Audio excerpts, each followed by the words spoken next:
রফিক, শফিক, জব্বার, নাম না জানা আরও কত লাখো শহীদের রক্তের বিনিময়ে অর্জিত হয়েছে আমাদের এই স্বাধীনতা। বরাবরই আমরা ছোটবেলা থেকে বইয়ে পড়ে এসেছি, এই কথাগুলো জেনে এসেছি। আর তারপর থেকে আমাদের প্রজন্ম, আমাদের ছেলে মেয়ে, তাদেরকে আমরা শিখিয়েছি এই কথাগুলো, বুঝিয়েছি স্বাধীনতা সম্পর্কে। কিন্তু আজ আবারও নতুন করে বলতে হচ্ছে সাইদ, মুগ্ধ, কাউসার, আরও নাম না জানা অনেক অনেক শহীদের রক্তের বিনিময়ে দ্বিতীয়বার নতুন করে অর্জিত হলো স্বাধীনতা। দ্বিতীয়বার এই শহীদদের প্রতি সম্মান জানানোর জন্য চলে এসেছি arm police battalion public school and college বগুড়াতে। সেখানে চলে এসেছে অনেক অনেক গার্জিয়ান, ছেলে মেয়ে।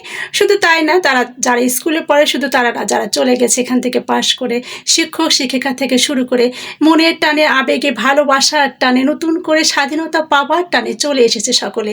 দেখতে পাচ্ছেন সকলকে দেখা যাচ্ছে, কি যে একটা আনন্দ। হ্যাঁ, আমরা হারিয়েছি তাদেরকে, আমাদের ভাইদের আমরা হারিয়েছি, বেদনা আমাদের মাঝে আছে, ছিল এবং থাকবে। কিন্তু তারপরও আমরা চলে এসেছি তাদেরকে শ্রদ্ধা জানাবার জন্য।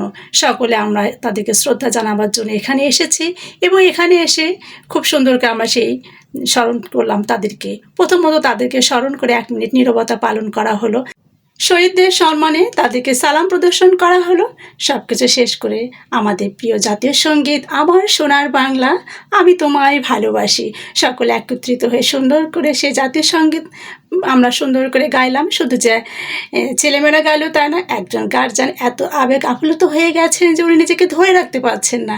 সত্যি, শুধু উনি না, আমরা কেউ নিজেকে ধরে রাখতে পারিনি। ওনার কণ্ঠে, ওনার আবেগ দেখে নিজেকে ভীষণ ভালো লাগলো। সকলে একত্রিত হয়ে এত সুন্দর করে জাতীয় সঙ্গীত পরিবেশন করা হলো। প্রতিষ্ঠানের শিক্ষকরা নিজেদের মতো করে সুন্দর করে নিজেদের কথা দিয়ে, নিজেদের সুন্দর আবেগ দিয়ে, ভালোবাসা দিয়ে শহীদদের প্রতি শ্রদ্ধা জ্ঞাপন করলেন। বেশ ভালো লাগলো। তারপরে শুরু হয়ে গেল ছেলেমেয়েরা, যেহেতু এখানে মোমবাতি প্রজ্বলন অনুষ্ঠান করা হবে সেটার জন্য আয়োজন চলছে। সকলে কিভাবে করা যায় সেটা নিয়ে বেশ সুন্দর করে ছেলেমেয়েরা আয়োজন করছে, দেখে ভীষণ ভালো লাগছে। তারা অনেকগুলো মোমবাতি নিয়ে এসেছে। শুধু তাই না, ছেলে মেয়ে গার্জিয়ান যারা এসেছে সকলে হাতে একটা করে মোমবাতি নিয়ে এসেছে।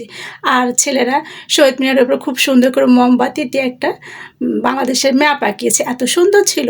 সকলে মিলে সুন্দর করে উপভোগ করলাম। কিন্তু যেহেতু মোমবাতি প্রজ্বলন অনুষ্ঠান হবে, সেটা তো দিনে হওয়া সম্ভব না। সব কিছু প্রস্তুতি দিনের বেলা পর্যন্ত চললো। আর মাগরিবের পর, মাগরিবের নামাজের পর মোমবাতি প্রজ্বলন অনুষ্ঠানটি অনুষ্ঠিত হলো। সেটা আপনারা পরের ভিডিওতেই দেখতে পাবেন। আর আপনারা সকলে ভালো থাকবেন, সকলে সুস্থতা কামনা করছি, সুন্দর একটি দেশের জন্য, দেশের সুস্থতা কামনা করছি।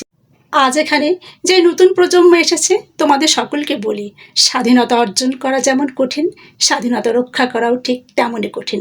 তা আশা করব তোমরা কাঁধে কাঁধ মিলিয়ে, হাতে হাত মিলিয়ে সুন্দর করে স্বাধীনতাকে অর্জন করেছো। ঠিক এমনই করে হাতে হাত রেখে, কাঁধে কাঁধ মিলিয়ে এই স্বাধীনতাকে রক্ষা করে চলবে। ভালো থেকো, সুস্থ থেকো, সকলে ভালো থাকবেন। আল্লাহ হাফেজ।